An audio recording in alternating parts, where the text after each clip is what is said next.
கோல்டுக்கு ஆக்சுவலாக ஒரு வீக்னஸ் இருக்குது. அதனால தான் அதோட ப்ரைஸ் ரொம்ப ஏறி இறங்குறதுக்கு முக்கியமான காரணம். I will explain you what it is.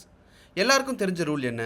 வார் வந்தால் ஒரு பயம் வரும். பயம் வந்தால் கோல்டோட ப்ரைஸ் இன்க்ரீஸ் ஆகும். ஆனால் இப்போ வார் நடந்துட்டு இருக்கும்போதும் கோல்டோட ப்ரைஸ் முன்னாடி இருந்த ப்ரைஸை விட குறைஞ்சிக்கிட்டே இருக்குது. ஏன் அப்படின்னா மார்க்கெட்ஸ் பேசிக்காக ஒரு ரூலில் ஒர்க் ஆகிறது இல்லை. அது ஒரு செயின் ஆஃப் ரியாக்ஷன்ஸ். இப்போது வார் வந்திருக்கு. வார் நடந்துட்டு இருக்கிறதுனால ஆயில் ப்ரைஸ் இன்க்ரீஸ் ஆகிருக்கு.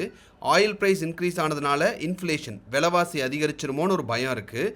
இன்ஃப்ளேஷன் இன்க்ரீஸ் ஆகிடுச்சுன்னா யூஎஸில் ஃபெடரல் ரிசர்வ் இன்ட்ரெஸ்ட் ரேட்டை இன்க்ரீஸ் பண்ணிவிடுவாங்க.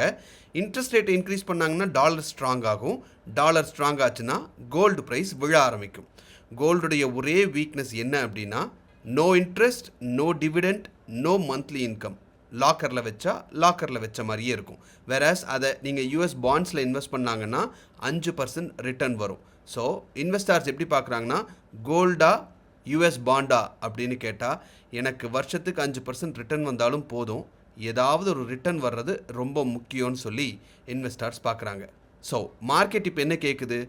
வார் நடந்துக்கிட்டு இருக்கா இல்லையா, சண்டை போடுறீங்களா இல்லையா, அதை பொறுத்து தான் இப்போ கோல்டோட ப்ரைஸை எங்களால் டிசைட் பண்ண முடியும்.